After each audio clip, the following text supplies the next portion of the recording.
اسلامی مہینے کے چاند کو دیکھنے کے لیے رؤیت ہلال کا معیار کیا ہے؟ سائنٹیفک کیلکولیشنز رکھی جائیں بھیا، بہت بحث اس پہ ہو چکی ہے۔ یہ ایوب خان جو تھا نا، خدا کے دین کا ایک بڑا دشمن، وہ 22 نکات بنا گیا شریعت کے خلاف۔ ہر فارم پہ لکھا ہوتا ہے پہلی بیوی سے اجازت لی ہے تو اس کا نمبر اور یہ اور وہ، یہ سب خدا کے دشمن اللہ کے دین کے خلاف قوانین بناتے رہے، یہاں تک کہ ضیاء الحق اسے نہیں بدل سکا۔ اس نے جب اسلامک مائنڈڈ لوگوں کو دیے مناصب عدالت میں لایا تو اس نے کہا حضرت اس کو نہیں چھیڑنا، باقی سب ٹھیک۔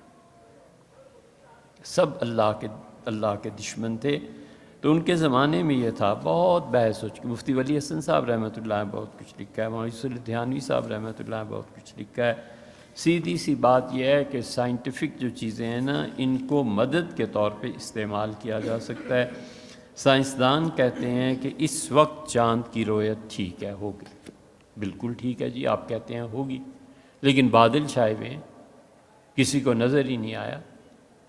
ہم نہیں کہہ سکتے کہ رمضان شروع ہوگا، ہم سے 30 شعبان قرار دیں گے اور اگلے دن بالکل ہی سائنٹیفک اصولوں پہ ان پہ چلے جانا، یہ کچھ بھی نہ ہو، کوئی بات نہ ہو۔ ان کی نیتیں اتنی خراب ہیں اور یہ حکومتوں کے عہدیدار اتنے خبیث ہیں کہ ہر وہ چیز جس میں خدا کے دین کا تذکرہ ہے نا، کسی طرح اسے اکھیڑو، کسی طرح اسے ختم کرو۔ اسلامی نظریاتی کونسل، اللہ تعالیٰ کا شکر ہے بھٹو صاحب نے یہ ادارہ قائم کر دیا تھا، الحمدللہ اپنا کام کر رہا تھا۔ یہ جو اس کے مشیر تھے نا، یہ نواز شریف صاحب کے، ظفر اللہ،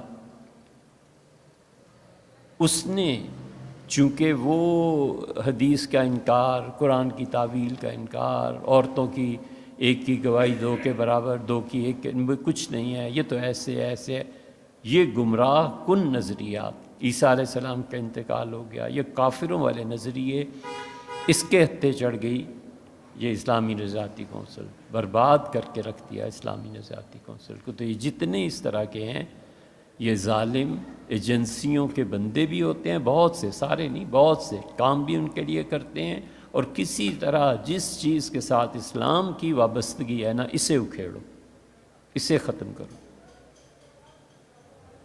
اللہ تعالیٰ ان سب ظالموں سے نپٹے، خدا کرے یہ ہلاک ہوں اور ان کے انجام کافروں جیسے ہوں، اور خدا کرے انہیں ایسی کینسر اور مہلک بیماریاں لگیں کہ یہ زبان نہ ہلا سکیں، بھوک سے مر جائیں، پیاس سے مر جائیں، اللہ انہیں برباد کرے۔ اس ملک میں ہر وہ چیز لاؤ جس کا تعلق ان کے ماڈرنزم سے ہے، عقل سے، سائنس سے، لا حول ولا قوت الا باللہ۔